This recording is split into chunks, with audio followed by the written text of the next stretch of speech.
sounds of a foreign land. It was a scream cried out in the echoing high canyons of one of the loneliest places on earth. It was the nearly unrecognizable cry of a mortally wounded creature. And it was a plea I could not answer. I can't forget it. Because it was made by one of the finest people I ever met, a man who happened to be my best friend. All the visits had been bad. Dan's sister and wife propping each other up, Eric's father, an admiral, alone with his grief, James's fiancé and father, Axe's wife and family friends, Shane's shattered mother in Las Vegas. They were all terrible. But this one would be worse. I finally led the way through the blowing leaves, out into the cold, strange street, and along to the little house with its tiny garden, the grass uncut these days. But the lights of an illuminated American flag were still right there in the front window. They were the lights of a patriot, and they still shone defiantly, just as if he were still here. Mikey would have liked that. We all stopped for a few moments, and then we climbed the little flight of steps and knocked on the door. She was pretty, the lady who answered the door, long dark hair, her eyes already brimming with tears. His mother. She knew I had been the last person to see him alive, and she stared up at me with a look of such profound sadness it damn near broke me in half, and said quietly, "Thank you for coming." I somehow replied, "It's because of your son that I am standing here." As we all walked inside, I looked straight at the hall table, and on it was a large framed photograph of a man looking straight at me, half grinning.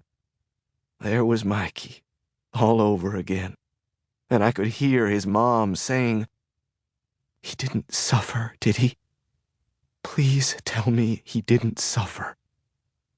I had to wipe the sleeve of my jacket across my eyes before I answered that, but I did answer. "No, Maureen, he didn't. He died instantly." I had told her what she'd asked me to tell her. That kind of tactical response was turning out to be essential equipment for the lone survivor. I tried to tell her of her son's unbending courage, his will, his iron control. And, as I'd come to expect, she seemed as if she had not yet accepted anything. Not until I related it. I was the essential bearer of the final bad news. In the course of the next hour, we tried to talk like adults. But it was too difficult. There was so much that could have been said, and so much that would never be said, and no amount of backup from my 3 buddies, plus the New York City firemen and policemen who accompanied us, made much difference. But this was a journey I had to complete. I had promised myself I would do it, no matter what it took, because I knew what it would mean to each and every one of them. The sharing of personal anguish with someone who was there, house to house, grief to grief. I considered it my sworn duty, but that did not make it any easier.